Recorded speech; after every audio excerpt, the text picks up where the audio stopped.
Hello, and thank you for joining us tonight for our free webinar, Treating Significant Syndromes, Constitutional and Facially with Motor Point, featuring Mary Elizabeth Wakefield and MichelAngelo. My name is Jeff Bloom, Education Marketing Manager here at L.A.C. OMS. For over 40 years, L.A.C. OMS has been striving to promote the growth of the acupuncture industry by providing quality products, great prices, and the best customer service, as well as supporting the many schools and continuing education efforts available. With our free webinar series, we intend to provide free educational opportunities taught by some of our industry's most renowned practitioners and educators. I would like to take a moment to invite you to the webinar room. We recommend viewing the webinar in Chrome, Firefox, or Safari, as you may experience some slowness in other browsers. To the right of the video screen, you will see 3 tabs: Chat, Questions, and Polls. To chat with other attendees or to communicate any technical difficulties, please use the Chat tab. And for questions for our speakers, please use the Questions tab. We want to make sure that they answer them at the end of the lecture. Please note that each webinar is recorded, and immediately following the conclusion, you will receive an email with a link to view the video on demand. We will also share the recording with notes and any other complimentary material in the following week or 2 on our blog. You may always visit our blog and use the free webinar tag to find all of our previously recorded events. From sports acupuncture to CBD to practice management, you'll find something for every practitioner on the L.A.C. OMS blog. Now for our featured speakers. We are proud to introduce Mary Elizabeth Wakefield and MichelAngelo. Mary Elizabeth Wakefield is the internationally recognized author of the book Constitutional Facial Acupuncture. She is an acclaimed teacher, acupuncturist, herbalist, acutonics, and Zen Shiatsu practitioner, craniosacral therapist, and a professional opera singer. She is known as a leading authority on facial acupuncture and has created innovative treatment protocols that emphasize a constitutional approach to this modality, and she offers a wide range of educational seminars that present her unique philosophy and treatment protocols. She has currently trained over 5,500 practitioners worldwide to date. MichelAngelo is an opera singer, classical composer, pianist, astrologer, healer, diviner, and writer. So please join me in welcoming Mary Elizabeth Wakefield and MichelAngelo. Hi out there in internet land. Hello, it's Mary Elizabeth and MichelAngelo. Go ahead. We're delighted to welcome all of you to our complimentary webinar on treating significant syndromes. Tonight we're going to focus on Bell's palsy. We do offer an extended seminar on this topic in which we address a variety of different syndromes, but we thought we'd focus on Bell's palsy for all of you this evening. Bell's palsy, of course, was in the news a great, I think it was last year when the famous screen actress Angelina Jolie was diagnosed with a case of it. So it is something that is very much au courant, and I rather suspect with global warming and with increasing winds all over the world, we're going to see more and more cases of it as time goes by. So I think it's very timely that we talk about it with you this evening. Absolutely. And I will turn over some of the introductory remarks to my partner here, Mary Elizabeth. Okay. Do you want to talk about the wry mouth? Sure. Well, you saw a couple of illustrations there. I think one of those gentlemen is a genuine sufferer. The other may just be mugging for the camera. But what you've noticed, of course, is that there is a characteristic twist to the mouth, right? Bell's palsy is known as wry mouth, facial paralysis, or facial neuritis. Of course, neuritis being inflammation of the facial nerves. The most important thing that you want, it's important to note that it's a difficult syndrome to treat because it relates to what we call traumatic injury, as well as you know, external wind and external cold invading the interior. And we're going to explore traumatic injury a little bit more. It's not only injury of the body, but of the emotions and also of the spiritual side of the person. So let's take a look here. So here you can see a more clear image of one of our 2 victims, if you will, and arguably this is a person who is suffering from Bell's palsy. You can see the real distortion of the face, and some of the characteristics here we can go through. Yeah, the eyebrow on the paralyzed side or the affected side cannot move when the person is frowning or furrowing their forehead. In other words, they can't allow their eyebrows to squinch together, and they can't raise their forehead. And is a marked significant sign of Bell's palsy. The mouth often deviates toward the affected side, so the lips are paralyzed. The paralyzed side cannot move when the person attempts to smile, or even if the person tries to grin. So no, you can't smile and you can't grin. Do you want to take the next one? You can see from the illustration that people can't close their eyes, or there's an incomplete closed eye, and of course this becomes quite problematic as the eye would tend to dry out. There could be possible corneal issues. The patient can't whistle or puff out their cheeks on the affected side. And as you'll see from our illustration, the nasolabial fold is flattened completely. Right? In other words, there's no line there, which some people would think would be cool, but in this case with Bell's palsy, it's not a good idea. So it's a poor substitute perhaps for fillers or Botox, but it's something you might try. No, not really. Moving right along. Just to reiterate, because this is an important point, there is this inability to frown or raise the forehead. And we're going to talk about the muscles that are involved a bit later. A little bit later, yeah. The important thing is differentiating Bell's palsy and wind stroke. If you have a patient who comes in to see you and you're not sure whether they've had a wind stroke or palsy, you actually can tell. So in wind stroke, the nerves above the eyes are not affected. And what does that mean? The patient with the stroke can move their eyebrows together, and they can also raise their forehead. Whereas Bell's palsy, they can't because the nerves have damaged that area.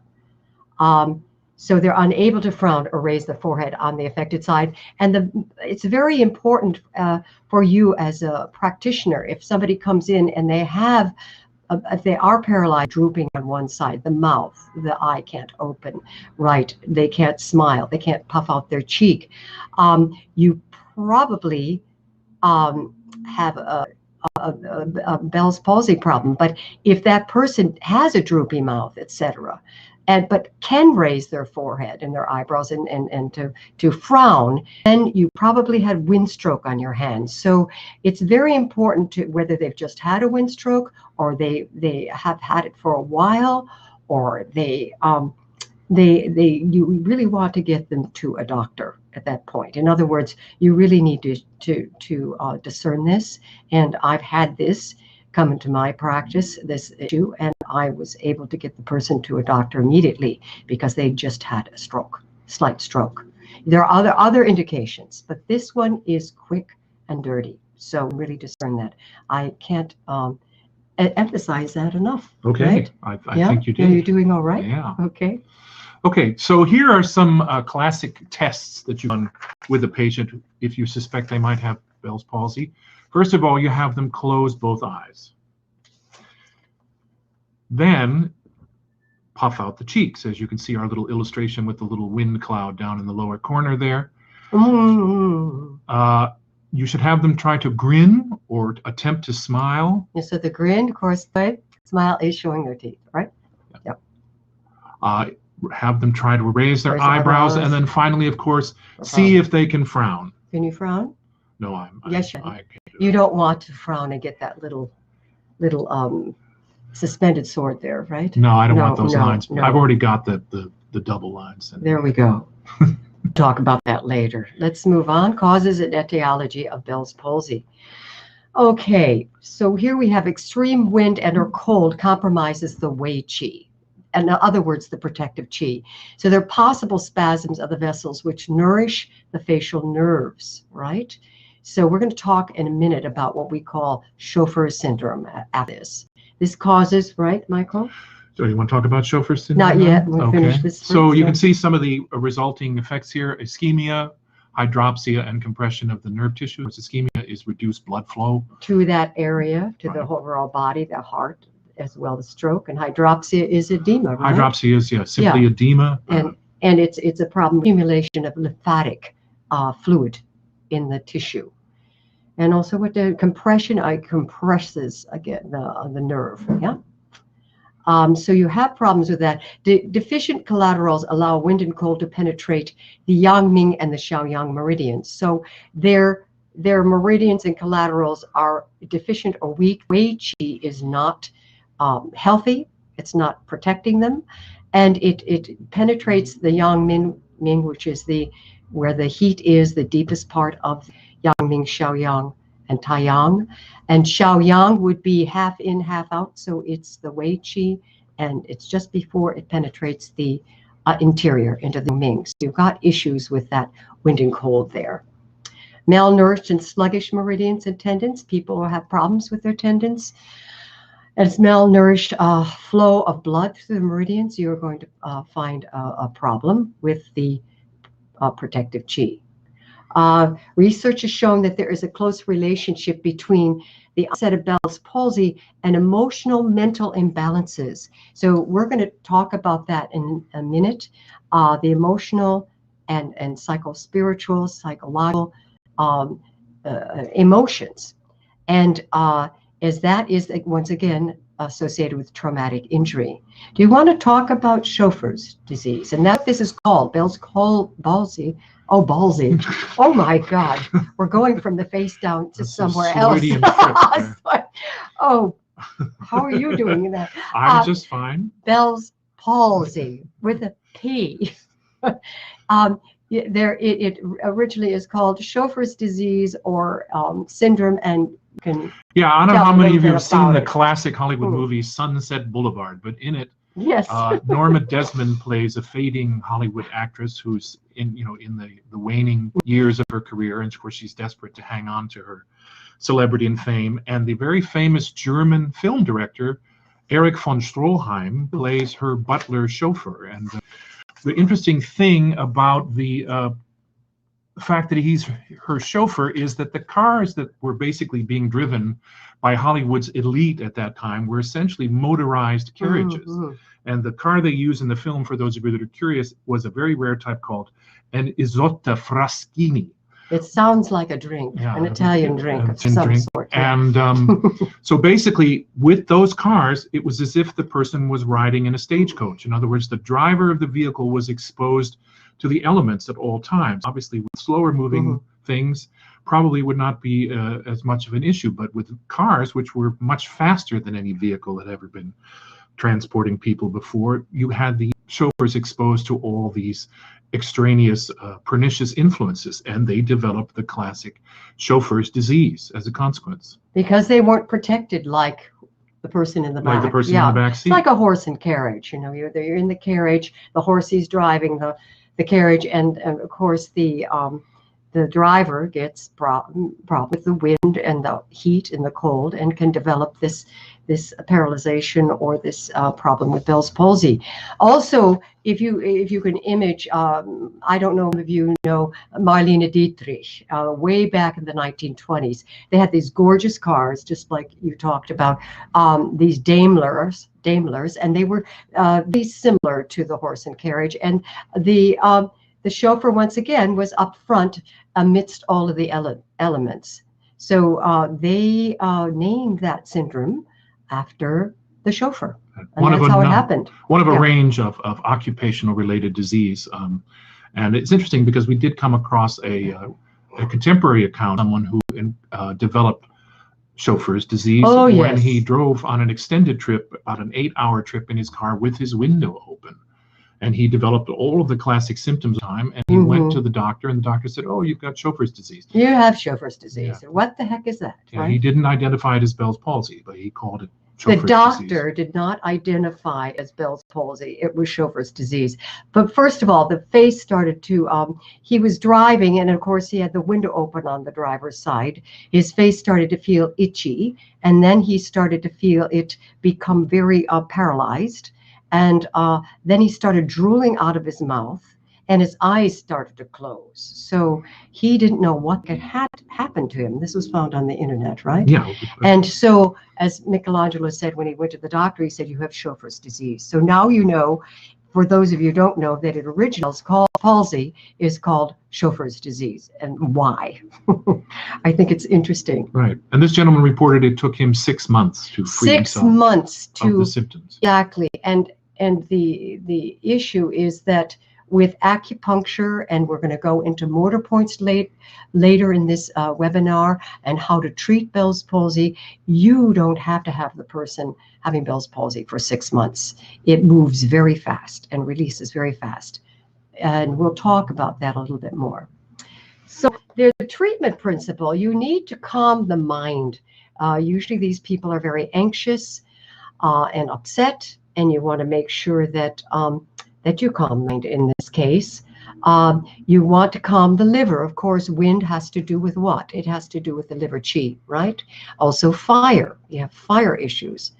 You need to help replenish the wei or the protective qi, because it has been compromised by the wind and the cold and the damp and being in the exterior. You also want to unblock any obstructions in the meridians. Therefore, if you see any obstruction, you feel the pulse, you see it in the tongue, you need to constitutionally work with unblocking the meridians. But do not ever, ever underestimate the power of the mind and calming the spirit. So let's focus a little bit now on traumatic injury. We're not necessarily talking about actual physical injury, obviously. Well, we can a little bit. But there yeah. certainly can be Yeah, physical damage that's related to it, but certainly can focus on emotional and mental imbalances that also compromise the wei qi. So you can see some of the emotions here, the toxic emotions that would contribute to the development of Bell's palsy. You have anger and frustration, depression, overwork and strain, staying up late at night. That's a big one. I don't know how many of you know that CDC declared sleep deprivation a national crisis about a year ago. People just simply do not get enough rest. I think they're sleeping with their phones or iPhones. Yeah. Well, their phones basically keep making. Yeah, that's right. They're wonderful vehicles, but not great for getting sleep. No, it's almost a badge of honor in certain professions to be sleep deprived, you know. And of course, mainline coffee, or you do cocaine or something to keep yourself going. So that's a big factor. Loss of employment or any significant, I think, disturbance in the flow of one's life certainly would contribute. Like a death in the family. Yes, and right now there is a lot of fear around losing one's job. And there are a lot of deaths happening, and with what's happening in the world, a lot of people are stressed and anxious. So even more so. Right. Yeah. And then finally, of course, people who do not take proper care of themselves and who are in health are more likely to succumb. So any kind of trauma can fit into this. You don't have to. It's not just here on the webinar. You've got any kind of injury. A person has an injury, a strain. After surgery, you've got people who have gone through difficult surgery, and they can also, their collaterals are weak, the wei qi is not protecting the exterior. Who knows what happened during the surgery? Often those people develop Bell's palsy. Somebody who has a brain tumor, whether it's benign or not benign, you also can have a problem with Bell's palsy and the problem with the moving muscles, the paralyzation of the muscles. Any kind of mental diseases. We're talking about depression, anger. We're talking about even more serious diseases, schizophrenia, etc. These people will develop it. And also any patterns that have to do with the heart, which makes sense because we want to bring blood into the tissues and vessels, and the kidneys. Any kind of kidney deficiency will leave the person feeling weak. Their qi is very weak. So there are many different things, but as I said, the emotional mental imbalances weaken the wei qi in a very strong vein. Do you want to say anything about the wei qi? No. Well, yeah, the compromising of the wei qi. That's I know, it's not good. A lot of people are doing that.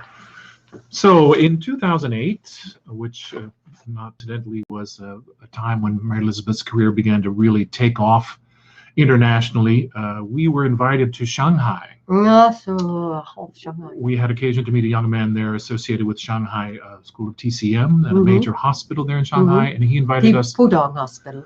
to a big symposium in Pudong, the new city, which was at a wonderful green hotel. And not the rest of the city, though. That was not very green, nor was the air very good. No, the air quality was terrible. And it's still bad, yeah. But anyway, so we did go, and we had a marvelous time. But when we were there, Mary Elizabeth had occasion to meet 3 charming women who were the editors or the contributors to a magazine journal of acupuncture and Tui Na science. And that was in English. It was an English magazine. It still is going. Yeah, charming women, and they invited her to be on their advisory board, which I still am. And they told her at the time about these, what we're calling here, 3 mind-regulating scalp points, which they felt were extremely effective in addressing conditions of mental and emotional imbalance. Actually, it was in the journal. Yeah, it was a case study. Yeah.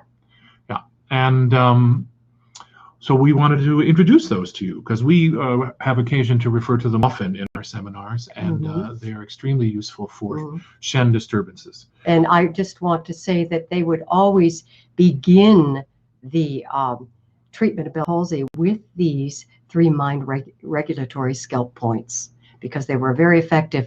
And did we talk about the night? We'll talk at the end about the conclusion. Sure. Yeah. Okay. So the first one is Du 24, which is Shen Ting, House of Vitality. Here. Now, you know, of course, that you'll notice, of course, that all of these points have the word Shen in them. So this shows us then their effectiveness in addressing disturbances of the Shen. As you can see, functionally, Du 24 tranquilizes the mind. It helps with resuscitation, treats insomnia and manic depression. And also, what you don't have written there is Du 24 is amazing for any kind of severe anxiety. Tearing out your hair, anxiety, and also irrational fears that don't make any sense. So maybe somebody's okay, but they are not feeling that way. Of course, we all know where it is. It's a half soon, 0.5 soon in the mid hairline, straight back in the midline. And after we finish these, I'll talk to you about how I needle them. I'll recommend a way of needling the scalp points. Okay, Shen Ting, House of Vitality, manic depression, pretty heavy duty stuff. Yeah. Then we have gallbladder 13, Ben Shen, which of course is root of the Shen. As you can see here, it calms the mind, extinguishes wind, very important when we're talking about Bell's palsy, treats insomnia, fright and surprise, and other mental imbalances. And so one of those that you don't have that written there, but it calms the mood swings. People have a lot of mood swings. Gallbladder 13 helps with that. And of course, it is related to the liver gallbladder and the issue. It also works with psychic attacks. Now you're saying, what are psychic attacks? Should we talk about it? Up to you. Psychic attacks often are energetic attacks that people feel coming from other people or other places. In other words, they feel that their chi has been violated. If somebody doesn't wish you well or wishes you ill, you often could feel that energy coming to the aura, to the body, usually the etheric body, which is the body double. We're not teaching about auras here, but some people feel that happens. And this gallbladder 13 really helps with protecting from that situation. And I don't know if anybody ever has experienced that. I have. So remember gallbladder 13, Ben Shen, root of Shen. It is 3 on either side of Du 24, Shen Ting. Do you want to say anything more about that? Well, I could weigh in a little bit from my own experience as an astrologer and a diviner, in that yes. You often encounter people who are extremely gifted psychically, not terribly scrupulous. Intuitively, yes. And they often use their abilities to invade other people's energy. And you could also have, as well, people who are unconscious of their ability to do this, but who become upset, and on an unconscious level they can attack you. And it's because they're not aware of their own ability to do so. So the ability to protect oneself against this kind of energy is essential. And we've certainly, could talk about any number of examples of this we've encountered over the years. Oh yeah, we could go on forever, but not right now. We've got a lot to cover, but if anybody has any questions. But it does happen, and strange things happen. And this, remember, gallbladder 13 does help with that. does help protect the person, and also helps with any kind of mood swings. Okay, finally we have Shishin Kong. Apologies for pronunciation. Of course, this is alert spirit. It's an point, as we all know. So some of the functions you can see here: dispels wind, treats insomnia, dizziness, epilepsy, manic depression. We're often known to remark in our seminars, if someone can't remember something, that they should just stimulate their Shishin Kong points, right? And usually the vagrant thought will suddenly manifest. It looks very strange, though, when you've forgotten what you're about to say and you're doing this. People wonder what you are doing. You know, I'm just fibrillating my memory points here. And it actually does work, but it is well, in New York City, it doesn't really matter. Everybody's a little bit strange. Anyway, in a good way. Yeah. And once again, Shishin Kong helps with calming the Shen, as do the other 2 points. All help with calming the Shen. And Shishin Kong in particular protects from any kind of negativity and overthinking, right? It's the byway, the 4 points around the crown of the head. So it connects with allowing yourself to be and not overthink so much. I think the important thing is to, if interested, talk to you how I needle these points. Usually I use a 40 gauge needle, a 0.25, maybe in the J's line. Siren, it would be it would be the 0.25 40 millimeter, or you might want to use the blue, which is 30 millimeter. Depends upon the size of the person's scalp, but in the scalp points, you really want to not have a thin gauge or needle. Sirens work well. You also have the L-type sirens that have a beautiful, beautiful handle. Those are gorgeous to use as well. For the Do 24, I would angle that straight back, 0.5 soon in the mid-hairline, and angle it horizontally straight back to the back of the head. For the gallbladder 13, I'd do a similar needling. I'd find my 3 soon over right here, and I would angle that right back. I do bilaterally. Don't forget to do bilaterally, especially if a person has Bell's palsy. Bell's palsy. I'm getting a little dyslexic right now. I hope you're okay. Don't worry. I know how to needle. To needle myself a little bit further into this talk. So bilaterally, gallbladder 13. The Shishin Kong, however you pronounce it, wherever I go, I'm always corrected as a Westerner. Shishin Kong, Shishin Kong, you know what I'm talking about. There are several different ways of needling the Shishin Kong, and I do it depending upon my patient's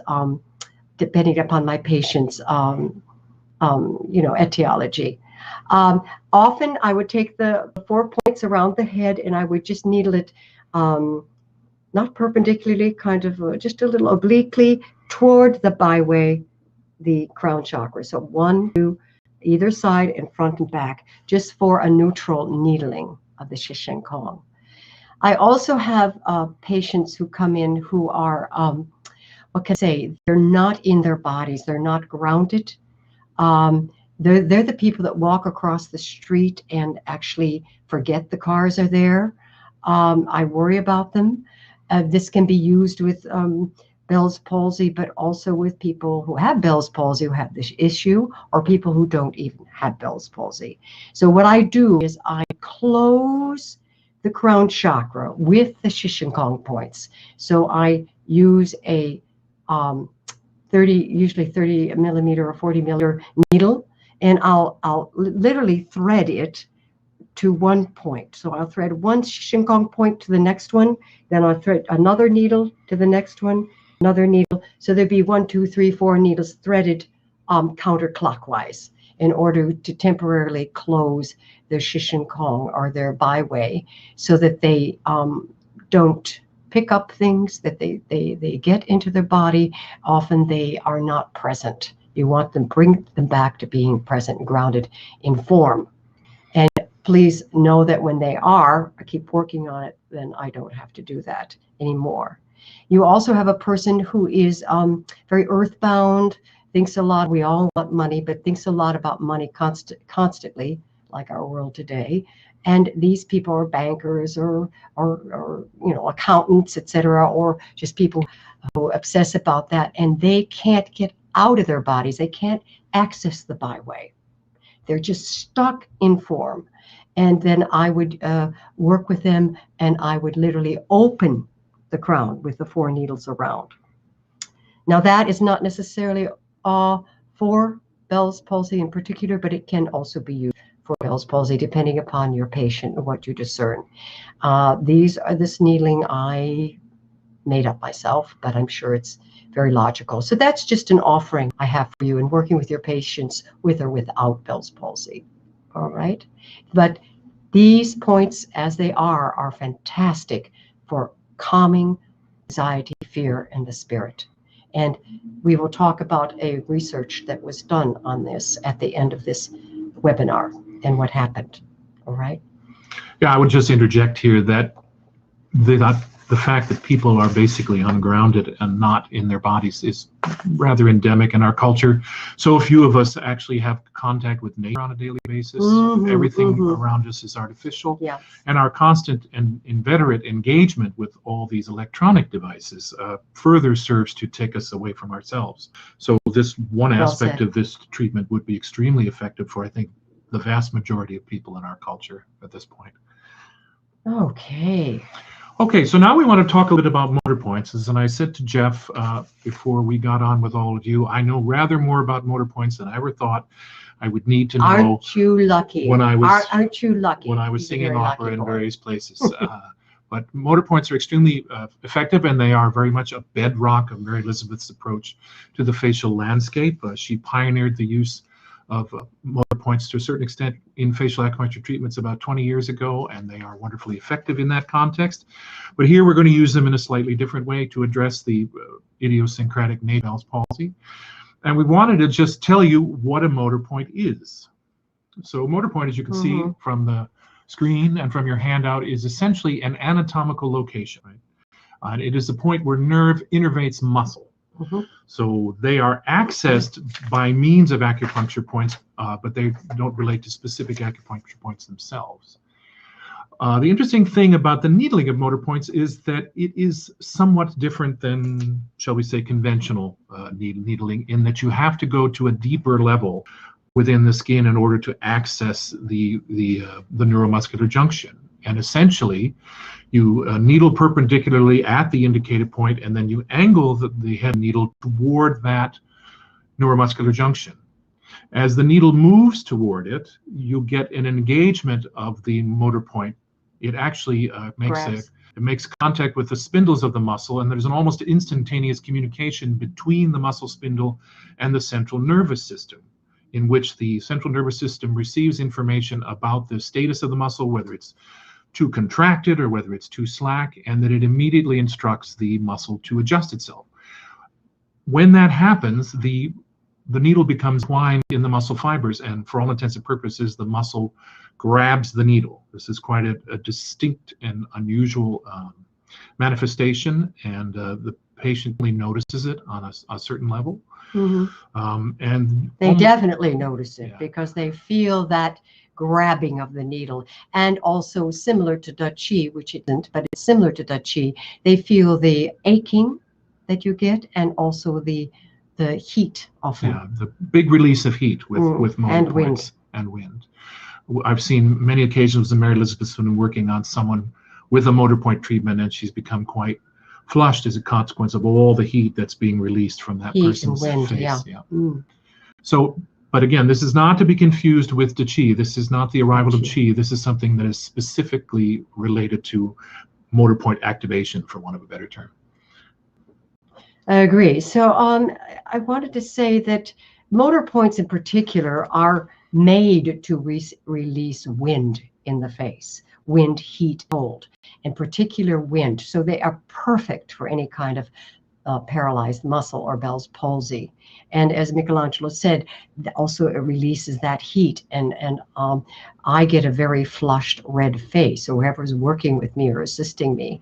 But they have to do with deficient heat, deficient or excess heat, wind, internal, external wind. They just are amazing in working with this issue of Bell's palsy. And I am going to show you when we get into the motor points. I'm actually going to needle for you and show you what I do on a couple of them for fun. And some of you have seen this, but this Bell's palsy does not need to last 6 months. When I was teaching some students in, I believe it was San Francisco, they had a patient that had Bell's palsy for like going on 3-4 months, and they were doing regular needling. And I said, no, try the motor points. And within a week, probably all the precursor of the treatments helped, but in a week, the Bell's palsy was gone. Of course, you're working constitutionally as well. And we'll also look at recommended points.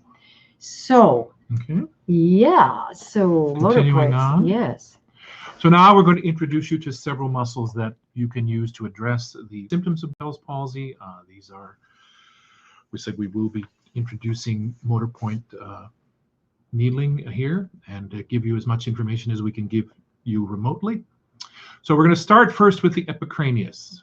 Now this is part of a muscle dyad, which involves also the occipitofrontalis muscle. We're basically talking about frontalis and the occipitalis. Yeah, we're talking about a muscle that essentially moves the forehead. So it raises the eyebrows, it furrows the forehead, and moves the scalp backward and forward.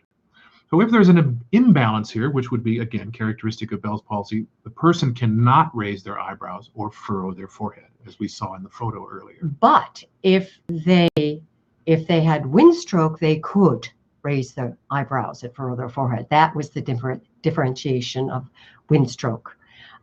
Here we've got the frontalis muscle, and you've got the occipitalis here, and the entire Galea panoretica, the entire scalp is involved here, not just the raising the forehead, but also the occiput.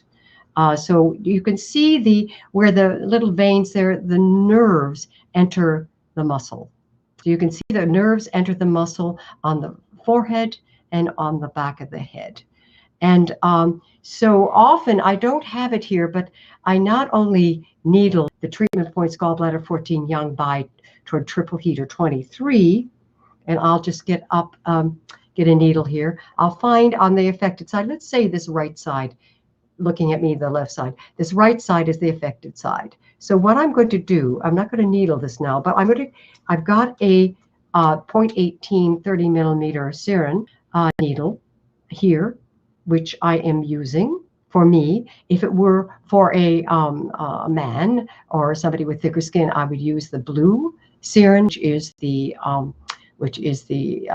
0.20 30 millimeter, or even a longer 40 millimeter, depending on how wide the face is. But here I would follow gallbladder right here. I'd find this point right here, and I would angle this young bi toward triple heater 23 at the end of the eyebrow. I'd go in obliquely and angle it. No perpendicular.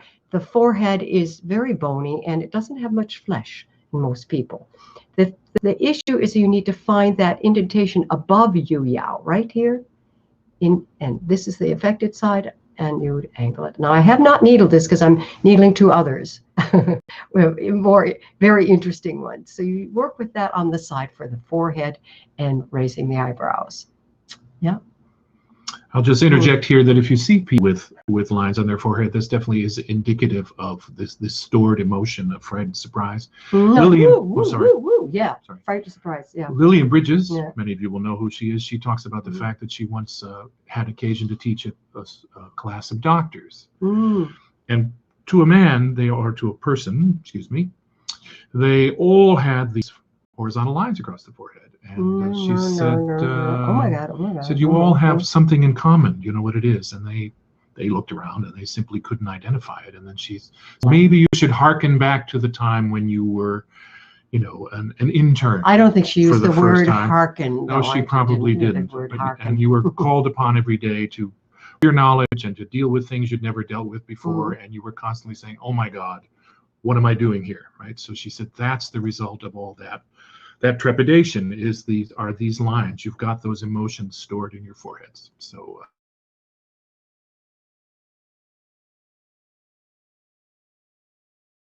On the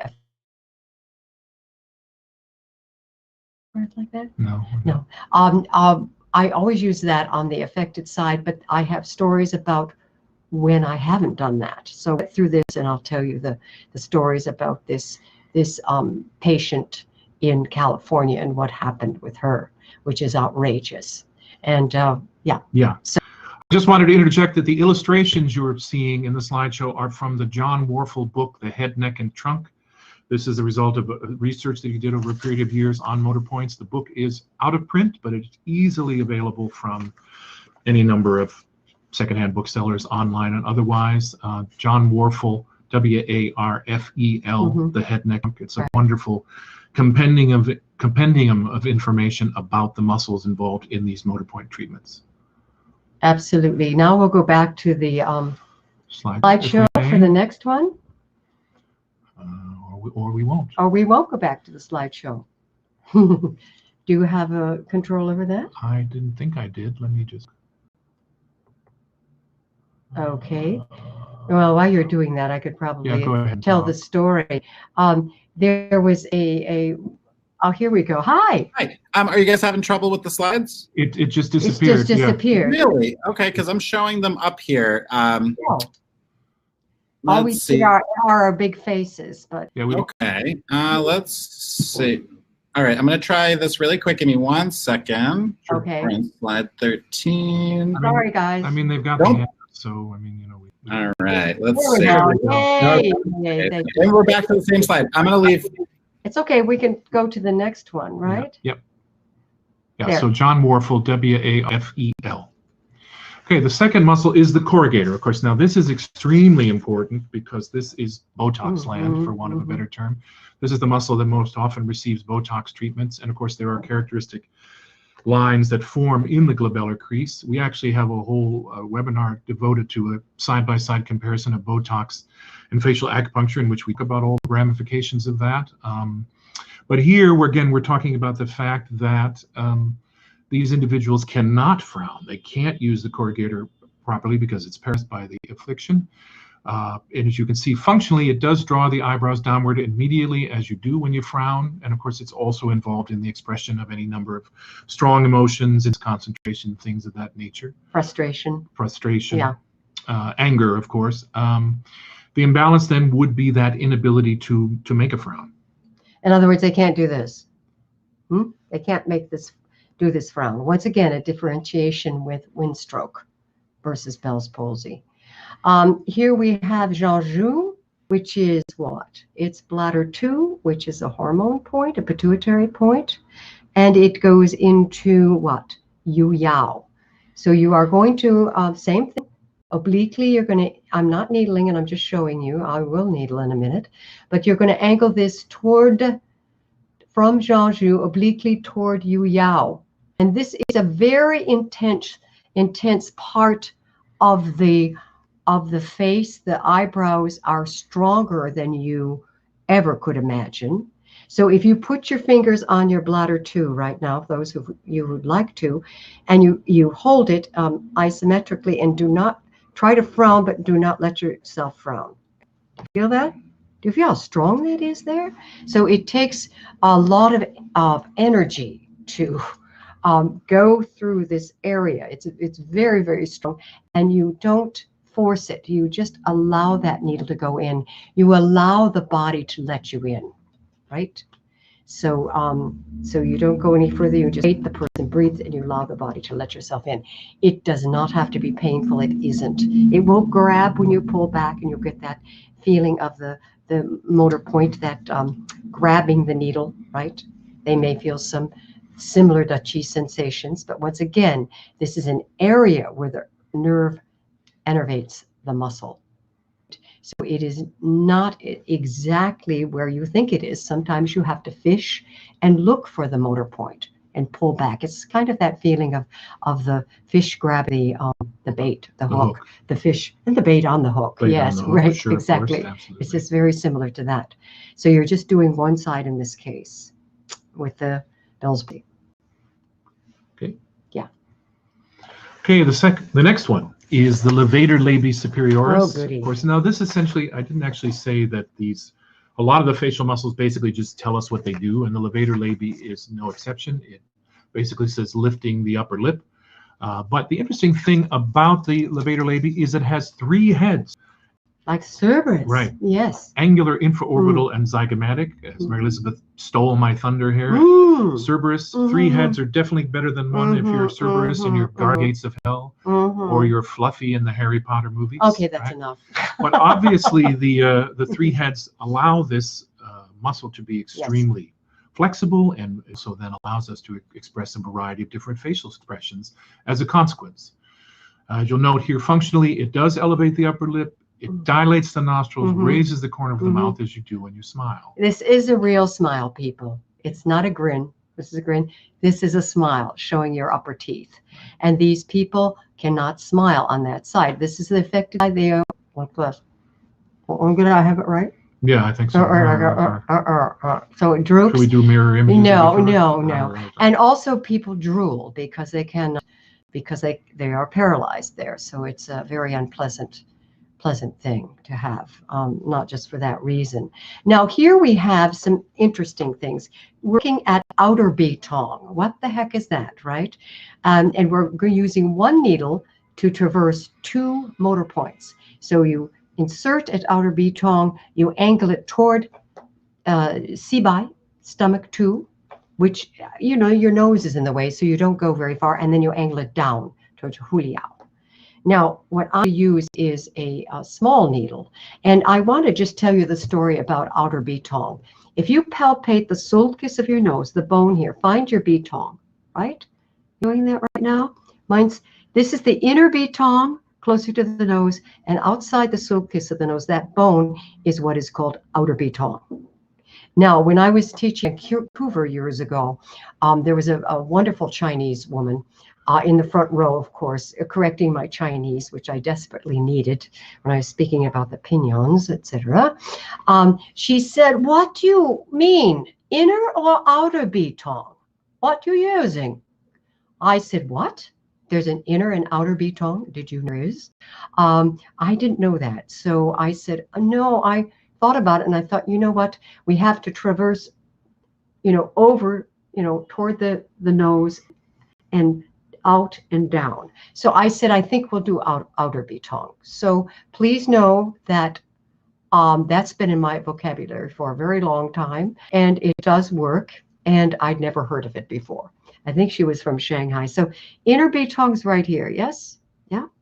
And outer betongue is here. So I'm going to go just outside. I've got a little 1/2-inch needle here, and I'm just going to put this into my outer betongue right here. Yeah, I hope you can see this right here. So I've got that in here, right? And then I'm going to angle it this way toward the nose. So I'm getting the first, whoa. It's great for the sinus too, let me tell you. I'm getting that first motor point. Do you see it's grabbing a little bit? It's very tiny. It's a little guppy kiss, right? Just a little. And then I'm going to angle it. That's the first one. And I'm going to angle it down. Sorry, you can't see that. Down. Yeah. Down, down. Got it. Here it is right here. Open that sinus. So that'll help your sinuses. Yeah. So what you have is, I'll do it on this side, perpendicular. And then you're going to angle that betongue out this way. And then you're going to angle it down. So here, out, and down. So that is what works beautifully, by the way. It looks like it's nothing, but it works beautifully. And I do have sinus issues tonight, and since I'm near betongue, whether it's in or outer, it's helping a lot. So let me take this out. When I take the needles out on the face, I usually use, and I'm putting this away in my little, what can I call it? Little Chinese. I will put it in the sharps container later.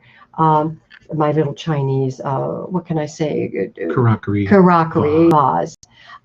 So what this betongue does is it gets the 3 heads of the levator labii superioris, and it literally lifts up the cheeks this way here. Yeah, yeah. Boy, that works well. You know, our medicine. Probably do the others, huh? No. I'll do that later. So I did this on supposedly the affected side. It seems so tiny, but it actually works using your outer bead tongue. Outer bead tongue, out. You get your grab. You're going to stay in the same place. The needle's not going to move, but you are traversing the needle.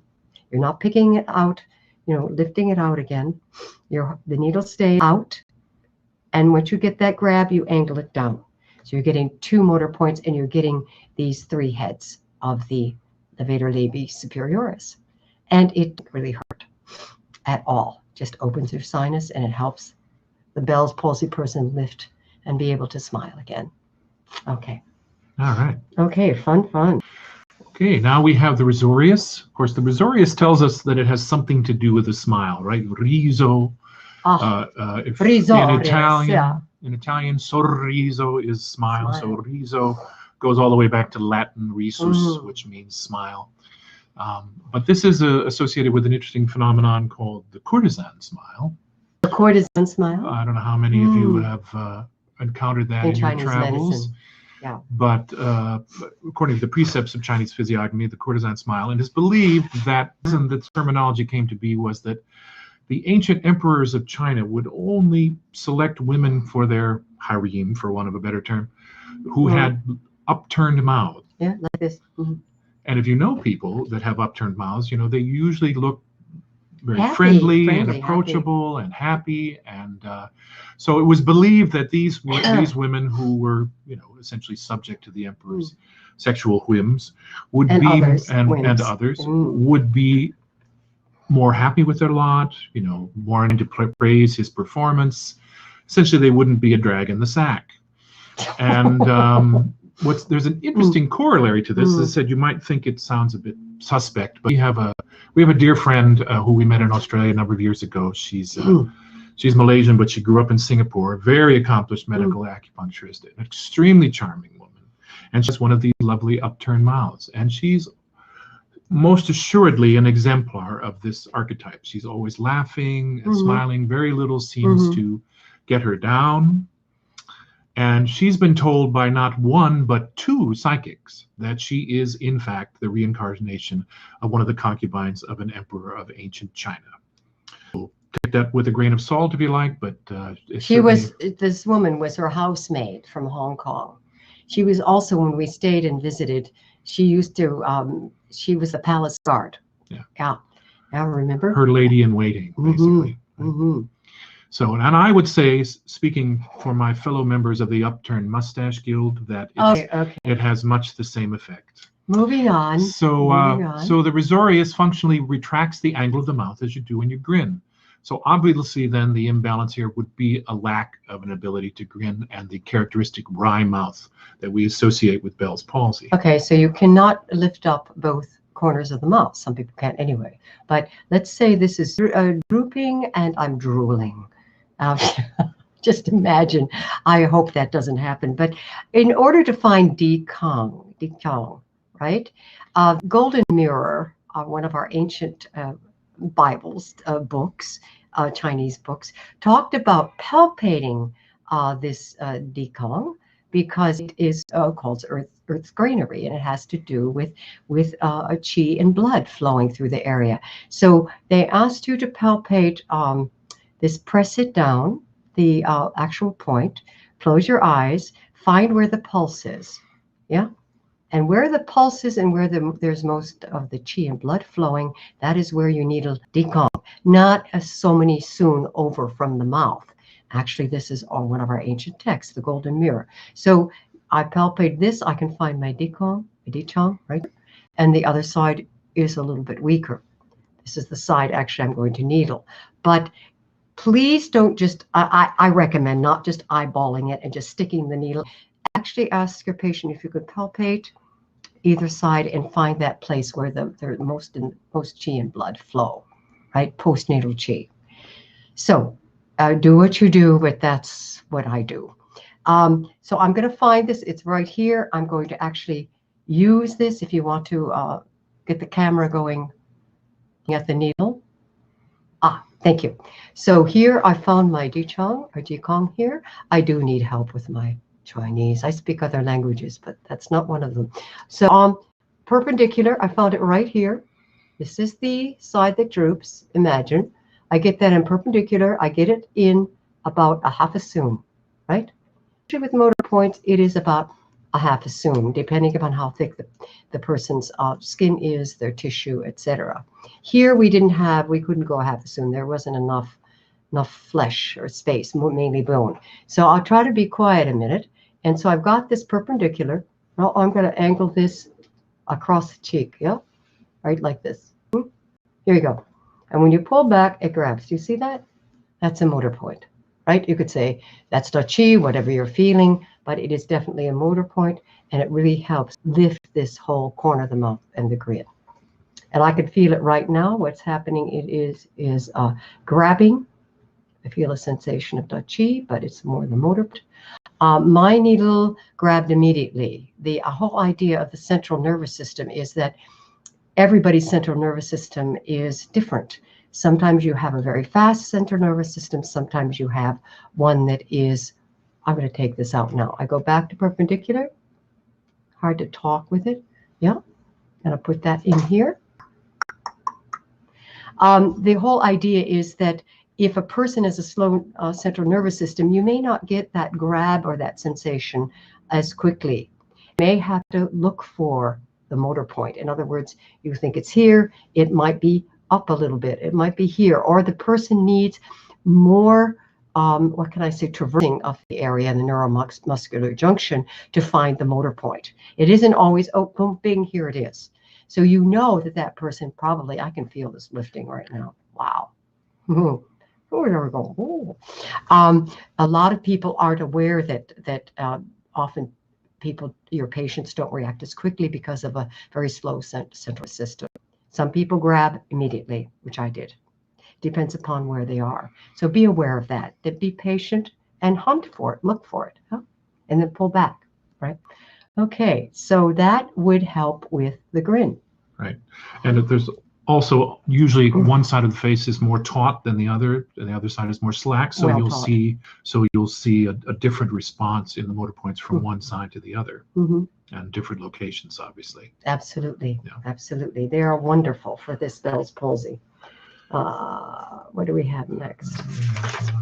Going back to the slideshow, we have the last of our muscles. Buccinator. We have the buccinator muscle, or as we learned in New Zealand when we were there, the buccinator muscle. Buccinator muscle. So here's one. Now we say to ourselves, well, what does this muscle do? Well, you know, if we watch all those nifty police procedural shows like CSI and its many clones, what are we always doing? We're collecting DNA. And what are we using when we collect that DNA?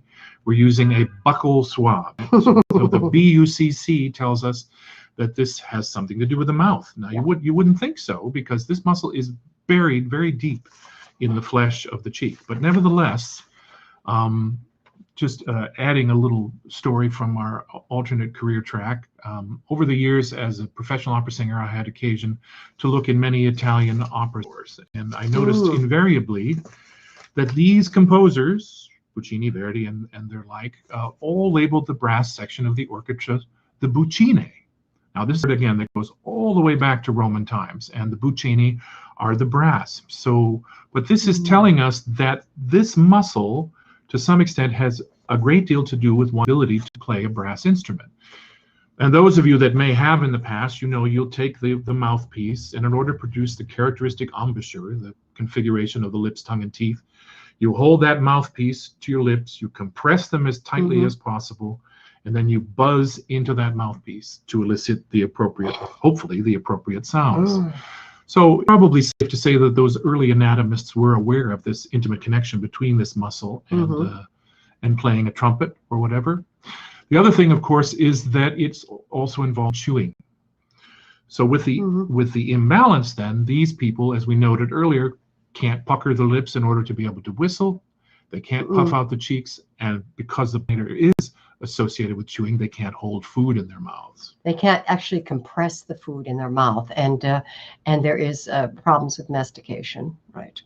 Yeah, they can't. So the food falls out of the mouth.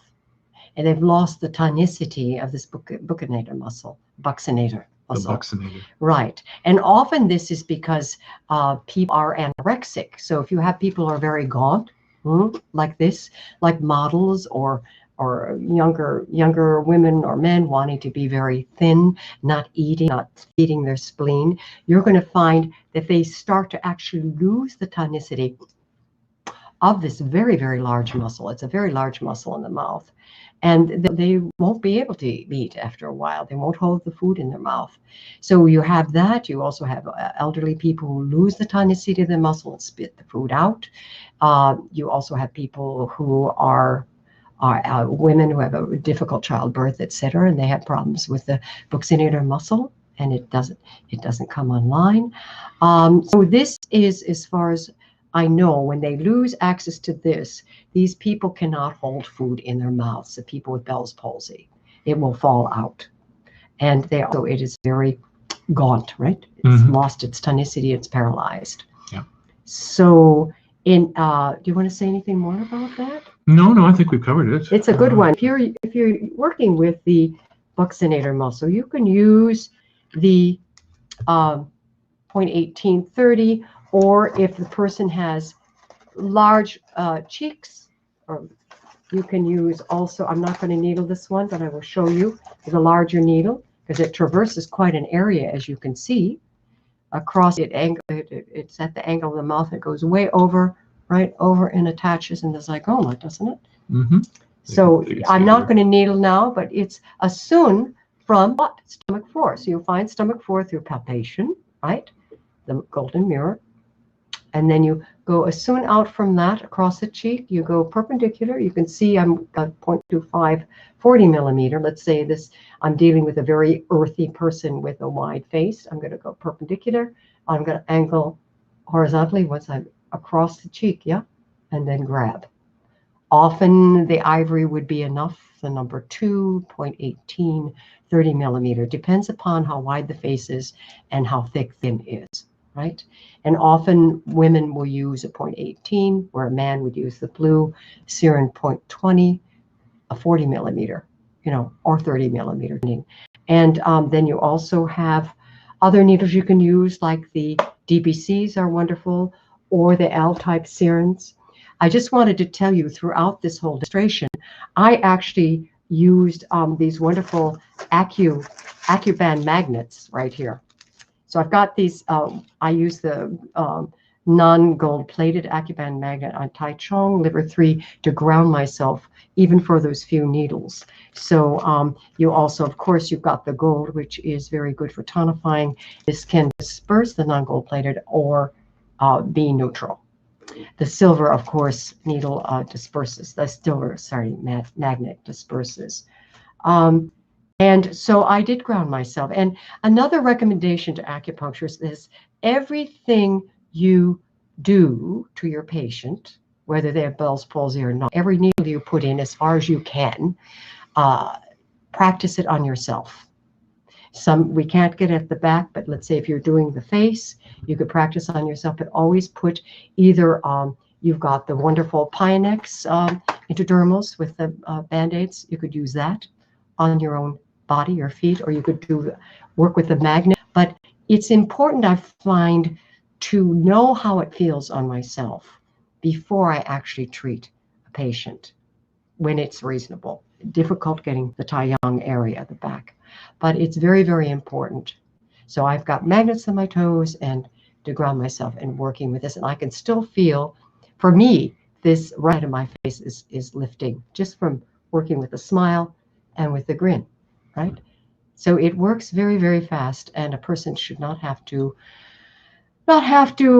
go for 6 months plus with Bell's palsy to get relief.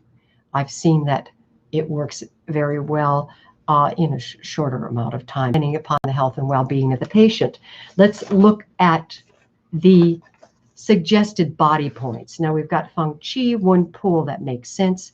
Be careful of the spinal nerve when you're, well, I don't need to tell you, you're all acupuncturists. When you're needling the gallbladder 20, Peter Dedman talks about obliquely needling it up. I'm right side of my gallbladder 20 in the back of my head, and angle it up toward the opposite eye. Angle it up toward the opposite eye and vice versa.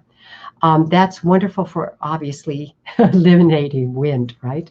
Eliminating wind, and that is what we're doing here. All of these points alleviate pain as well, every one of them. Large intestinal clears heat, and it helps with wind and damp. Pool of the Crook. I know you know where all of these points are. I don't think I have to go into it. Triple heater 5 Weigon is outer pass, and you're dealing with Wei Qi here. When you're talking about Wei Gong, you're dealing with Wei Qi, and it's the outer gate, the outer pass, right? We've got inner gate and outer gate, and this works extremely well with people whose Wei Qi is deficient, right? You can call the Wei Qi online. It also works with wind and damp as well. Largest intestine 4, Hegu, we know that very well. You can work with liver 3 and large intestine 4 for the 4 gates with people. Joining valley, it's great for wind, and it releases the exterior, right? Wind and cold, and releases the exterior, which is what you want to do. 36 tonifies cheese. It works with digestion, but also stomach 36 works with emotional issues. So all of them do, but especially stomach 36. It was straight from Peter Dedman. And also I've noticed also that it works well for grounding people. It also restores the yang, which you need. Spleen 6 is what? Yeah, you've got the Sun Yin Jiao, 3 yin intersection of the 3 yin meridians. And you all know that. It resolves damp. It's great for liver, right? Harmonizing the liver, which is what we need, and also calm spirit. All of them calm spirit and move that wind, right? And cold, damp. Liver 3 subdues liver yang, which can be a real bugaboo. It also releases wind, and it's good for liver blood. What happens is when a person is in the wind or the damp or the cold over long periods of time, the liver blood is compromised, and the collaterals are not full of the nourishment of the blood. They lose that in that situation of constant wind, in those situations we talked about. It releases wind. Pericardium 6, obviously inner gate. You know, it calms the spirit. It clears heat. It helps with emotions. Yeah. And I know that the Chinese in particular, maybe some of you have done it, is you can needle straight through to triple heater 5 to pericardium 6 through with one large needle. And the Chinese, I gather, do that for trauma. And I'm sure you know that. So there are other body points that you can use. It's very important what you choose and tailor-make it to your patient. And make sure that the kidney, right, and the liver are especially supported in this situation. And I don't have this here, but I would recommend working with Shen points, right, ear Shen men, etc., but also these wonderful front kidney spirit points under, here's 27, 26, 25, 24, 23, and 22 under here. And that is another thing that's very important. Please don't needle all of them. What I do is palpate, and then I discern which is the most tender, and I will needle that set of points, usually only one set. But you have a way of doing it yourself. So heart Shen men, whatever you do. But please know that Bell's palsy is very connected to traumatic injury and to the emotions. And in saying that, conclusione, Michael. So we already spoke about this, but it bears repeating. This study that was conducted by the Journal of Acupuncture and Tuina Science in Shanghai, and they introduced these 3 Shen points on the scalp, and they noted in the results of the study that 99% of the patients who were treated with those 3 Shen points prior to any other treatment recovered more quickly than in a control group that didn't receive them. Exactly. So they started with the 3 Shen scalp points, and I've been using them actually in these treatments, and it is really worked. Highly recommend it. In fact, we even designed some essential oils to put on these points, depending upon the patient. Obviously with a Q-tip, and we don't put it on needle. I would say that I did not do the same points in the face that they did, or exactly the body. And they did not use motor points, and they still had an amazing result of this Bell's palsy. But please be aware of the emotional component always.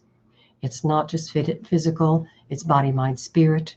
And also I've seen people recover very quickly from this with these mind regulating scalp points, and with working with the awareness that they have probably gone through some form of trauma with any kind of injury like that, or any kind of wind invasion, cold invasion, etc. So, I mean, we could talk for a very long time, but it's, yeah. How about questions? Yeah. All right. Good job. Thank you so much for this webinar. I know everybody really enjoyed everything so far. So far. Well, we have a few questions. So we're them at this point. So we're going to keep going for a little bit. No. All right. So first question is from Philip, and this was when you were doing the needle demo on your scalp. He said needle counterclockwise, but what direction? And if they're seated, are you facing the patient, behind, or in front? Okay. Who's it? Philip, hi. Usually I needle a person lying down as part of treatment, but I could needle them standing up from behind, front, usually from, I would say, for the circulating the Shishenkong points, I would say from behind. Usually counterclockwise. When you think of clockwise, you think of opening up something. When you think counterclockwise, at least in that, what I've learned, you are closing. So when I'm going counterclockwise, this is very different. I mean, I haven't heard too many people talk about doing this, but I've been doing it for a while, and I find it really helps. In going counterclockwise, that is usually a person who is not in their body. They're the people, as I said, that walk across the street, Philip, and actually don't see the car coming for them. They're not present. It could be emotional. They could have had a trauma, or they've just never been grounded in their body. One of the best things you could do for a person is get them breathing in their dantian and ground them, get them in their bodies. That's the first thing I always do and help people with. And I try to do it. I try to be present myself. So that's why I would do it counterclockwise until they got embodied. And then we could just use that. If we used it again with the 4 needles angling toward the center, which is a neutral needling. Does it help? I think so. I could have said that just in fewer words, right? Yeah, so that's the problem with these, is we don't actually get the response from the person who asked the question. It's okay. No problem. Sounded good to me. And then next question is from Darkwin. He would like to know, what point is recommended when eyelids cannot be closed completely? We were working with the eye, right? Mm-hmm. We're working with the corrugator. I actually didn't put something there you could use, and it's interesting.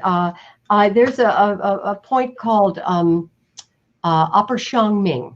It's an extra point, and it's right under the eyebrow on the superciliary arch. If it's right in, if you want to palpate yourself, it's right in alignment with the pupil of the eye. Under the eye, there are 3 foramen. Ow! I just poked my eye. I think I need this point, actually. Oh my God!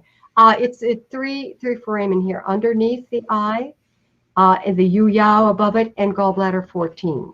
They're indentations. So under the eyebrow is upper Shangming. It means upper brightness. And what you want to do is you want to take usually I use a red serum, number 1.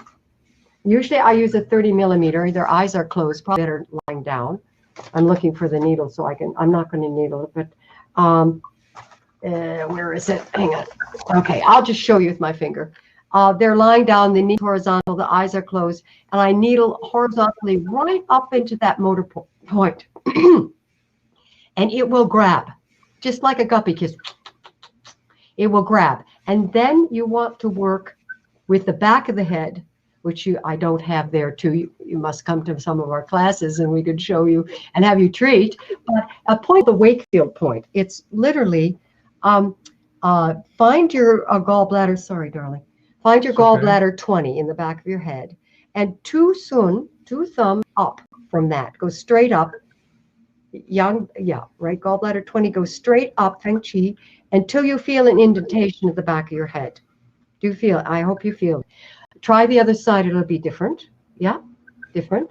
This is a little bit different. And what you're going to do is you'll take probably either a 0.25 40 millimeter or a Siren J type, J15 type, or you do the 0.20, and you're going to actually take the needle, you're going to horizontally angle that.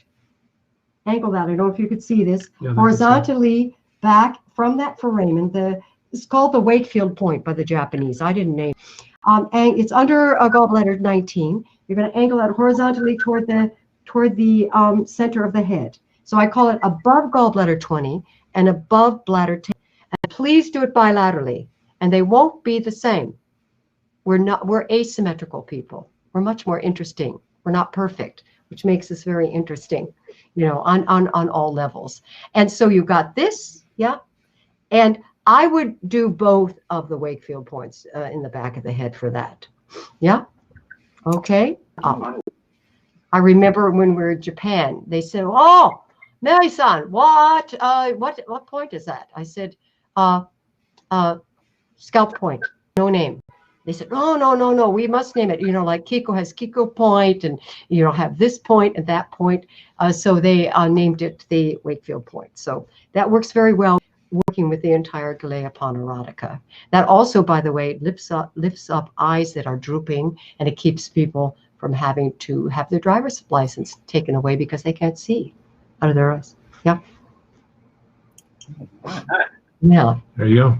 No short answer. I think that was a very good answer. Oh, Robert says, you can achieve Da Qi from Usher points. So how can you say motor point stimulation is not the arrival of Qi? Do you want to answer that one? Not really my expertise, but the same mechanism is not involved. You're basically working with a two-way communication between the muscle and the central nervous system, and the muscle entwines the needle in it, but it's similar to Qi, but it's not really the arrival of Qi in the way I think you would understand it. You also go a bit deeper, Robert. You go about a half soon and slightly more, depending upon the thickness of the person's skin, to actually access that neuromuscular junction. And there's always a question, is it a trigger point? Is it a motor point? Is it Da Qi? Is it not Da Qi? The other thing is you need to find the area where the motor point is, where the neuromuscular junction is, and it's not the same on one side of the face as the other. So try it, see what you think. But in my experience, it is not necessarily Da Qi, it's similar to, because we are going a little bit deeper, depending upon, once again, the thickness of the skin. Right. Let me know. I mean, you know where to find me. Let me know what you discover. I would enjoy hearing that from you. Thank you. And thank you, Robert. Great question. Next question is from Julian. Do you treat bilaterally or only on the side affected? Interesting. There's always a discussion about Julian. I usually work on the affected side. Yeah. And of course that changes. I'll give you an example of a woman out in California at a big school, and she came in and she had been had Bell's palsy for years. And so what do they do with Bell's palsy? They Botoxed her, right? So she had Bell's palsy, I believe it was on the right side of her face for years, and they Botoxed her, and it froze the face, right? After a while, the face really couldn't move, immobile, etc. So they didn't know whether she had Bell's palsy or not because she was so frozen. After a while, Bell's palsy left. They stopped Botoxing the face. But what happened, she had Botox so long and Bell's palsy so long that her whole right side of her face was drooping. And we were doing some work with that. And then later, they decided she got, what is it called, rosacea rosacea, inflammatory rosacea, and they used Botox on her again. So, and that was amazingly horrible. And so they asked us, should we do both sides of the face or should we just do one? Well, I felt the Botox is worn on the left. I worked on the left side for the rosacea. And what happened is the right side, actually, the one that was flaccid and hanging from years of Bell's palsy and Botox. Actually, I know the Botox is another thing, but it literally, and needling this left side, that droopy side, literally lifted. My question was whether I was to needle the droopy side or the other side. This literally lifted. When you're looking at the corpus callosum, you're looking at the twin hemispheres of the brain. So the right side of the face would go over into the left brain, which is more the linear brain, right? The logical brain. And the left side of the face is more yin, and it would cross over to the right brain, which is more the intuitive side. And what was happening, that was coming into to a place of balance. Yeah, I would say it was essentially the reassertion of a homeostatic harmony. And but I had to choose. I certainly wasn't going to do both. There are times you might use both, but I usually go forward with the affected side first and see what happens. Yeah, I've had a lot of success with that, and obviously the emotions play a huge part in all of this, and traumatic injury, and also the body points. The faith your patient has in you, and we as practitioners. Yeah. All right. Moving right along. Joseph would like to know, what was the source of the illustrations? Once again, that is a book by a gentleman named John Warfel. W-A-R-F-E-L, John Warfel. He did studies, I believe, at the University of Buffalo. University of Buffalo, New York. My alma mater. It is called The Head, Neck, and Trunk. There's a second volume which deals with the lower extremities, but the head, neck, and trunk has illustrations of the facial muscles. And as we said, the book is out of print, but it can be easily acquired. Most secondhand booksellers for not very much money. Or Amazon. Well, yeah, Amazon. Half.com. And it's only like $8 or something, and it's really very good. Yeah, a very excellent resource. You can get it. Yeah. All right. And then Masseret would like to know, how long do you leave the needles in? I usually, and working with Bell's palsy, it depends upon the patient, but I usually leave the needles in. First of all, I look at in the pulse and the tongue. I see what their chi is, what's happening. It isn't only dependent upon the Bell's palsy. I want to know what their entire body and mind and spirit, where they are. I usually, if they have very low chi and are very tired and do have Bell's palsy, I know they've stayed up late at night or they never sleep. I usually, for a person who's very deficient, 35 minutes at the most. But if you've got somebody very young, you want to drain the young a little bit, and you want to leave them slightly longer, 40 minutes the most. Or if somebody's very deficient, 20-25 minutes. It depends on what you're doing. I've also with neuropathies and post-operative brain tumors, and that in a whole atrophy of the face. It wasn't Bell's palsy, where they cut all the nerves. And that depends upon how deficient he was that day, etc. It's hard to give a formula that totally affects everyone. So I hope I've helped you. It depends upon the patient's basic constitution and their emotional health and well-being. I missed a question earlier. How frequently do you treat the patient? How frequently? I'm sorry. I would say, like with a neuropathy patient, I would see them at least twice a week, and if they could, 3 times, just to get that going right at the beginning. Yes, I would, and I have. It depends on the person's. When a person has Bell's palsy, they really want to work on it. Yeah, so I recommend that if you can, and maybe shorter treatments if you're 3 a week or 2 a week.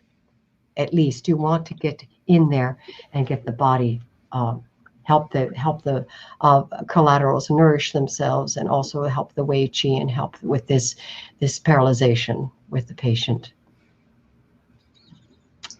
Right, and then do you do Tuina for paralysis? I think Tuina would be good. Also, people use microcurrent for paralysis, TENS units, etc. Anything you can use that help, but you want to expel the wind from the face, and motor points do that the best I've ever seen anything. Really, just simple needling. Use the other ones. Yes, Tuina would work too. You know, working with gua sha, but and tuning forks. You also can use sound on the face, and you can call those paralyzed places online with different intervals and frequencies. If you have any questions about which is different and interesting, you can email us if you wish. We'd be very happy to hear from you. All right. So email address is chi.akra, A-K-R-A, @gmail.com if you have any questions for Mary Elizabeth or Michelangelo. That is our last question. The last question that we're going to ask is from me, and I want you to tell us just a little bit about your upcoming book, please. Do you want to start? It's a sort of a groundbreaking synergy of acupuncture needling and tuning forks. So the book is called Vibrational Acupuncture Integrating Tuning with Needles, and this is something that Mary Elizabeth's been working on for a number of years. Here's the picture of the cover. Very pretty. I took all the photos. Okay. I blue ribbons for my pictures in 4-H a number of years ago. Anyway, so this is something Mary Elizabeth's been working on for a number of years, and we actually taught a seminar on this topic for the first time in the Netherlands, and the Dutch practitioners, who aren't ordinarily rhapsodic about things, were really quite taken with the... They wouldn't leave on a Sunday. They always run out early on a Sunday. We couldn't get them out of the room. Yeah. But they were quite impressed with the dynamic nature of the synergy of the two. And so the book explores that to a remarkable degree. Mary Elizabeth devised a number of interesting and innovative protocols that utilize ohm tuning forks from the Accutonic system. For those of you that know what that is, it's basically their earth fork with needles. And let's say the results are really quite impressive. We also go into a great deal of depth about the impact of our visually dominated world on our capacity to receptive and how healing sound in and of itself, but also obviously in the combination we suggested, can be a wonderful palliative for all the imbalances that people are experiencing as a consequence of their addictions to visual technology and their immersion in a relentlessly visual environment. So it will be, I think, innovative in that regard. Yeah, and it will. And what I want to say too is another thing. If you have a lavender spray or hydrosol and working with your patients to prevent bruising, right? Right. You might want to spray that on their face if it's okay with them. They don't mind lavender before you start, like this. This is, and so L.A.C. OMS has this lavender spray of ours, and all these wonderful needles and generosity of sponsoring us, and we greatly thank you, Jeff, and L.A.C. And right. I'll just interject that L.A.C. is carrying items from our product line. Muse L'Herbal USA is our lavender hydrosol and other things, and they do have a variety of other products as well. So, and they carry other beautiful products as well. Of course. And it's 10 o'clock, so it's that's right. This is barely cut into our streaming time this evening. I hope you all want so, thank you for giving us so much of your time tonight. Yeah, thank you, L.A.C. OMS, and we're going to see you a lot at book signings this year. Yes, absolutely. You will. The book will be out February or March. China, it's being published February 21st. We're supposed to be having it into their warehouses the beginning of March. Beginning of March. So, all right. Well, as soon as we will have them. Not to take any of your thunder, but you can actually pre-order it on Kindle as we speak. So, oh no, don't. But we thank you all for your kind attention in such profusion on a Wednesday, and please feel free to. And you're being very profuse. Contact us with any questions, and of course, we would encourage you to think about joining us for a full-length live event at some point. There's much more we. Jeff is our mascot. He's going to be at all of the events, right? Yes. Poor Jeff. No, I enjoy it. Well, thank you all. Happy New Year, everyone. Happy New Year of the White Rat very soon, everybody. The metal rat, yes. Okay, blessings and thank you. And thank you all for joining us tonight. Next Wednesday, we will be hosting Whitfield Reeves for a contrarian approach to pain.